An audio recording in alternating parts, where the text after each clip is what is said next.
Ayon sa Pag-asa, isang low pressure area ang minomonitor sa labas ng Philippine Area of Responsibility at nakakaapekto ng trough extension nito sa Southern Mindanao.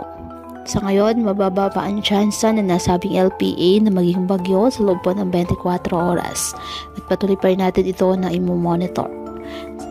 Ridge of high pressure area naman ang nakakaapekto sa eastern section ng northern at central Luzon. Ngayong araw, dahil sa trough ng low pressure area, ang Davao region asahan na maulap na kalangitan na may kalat-kalat na pagulan at thunderstorms. Sa nalalabing bahagi ng bansa kasama ng Metro Manila, bahagyang maulap hanggang sa maulap na kalangitan with isolated rain showers or thunderstorms dahil naman sa localized thunderstorms. Kaya patuloy pa rin po natin na pinag-iingat ang ating mga kababayan sa banta pa rin po ng mga pagbaha at pagkuko ng lupa, lalo na kapag may malalakas na ulan.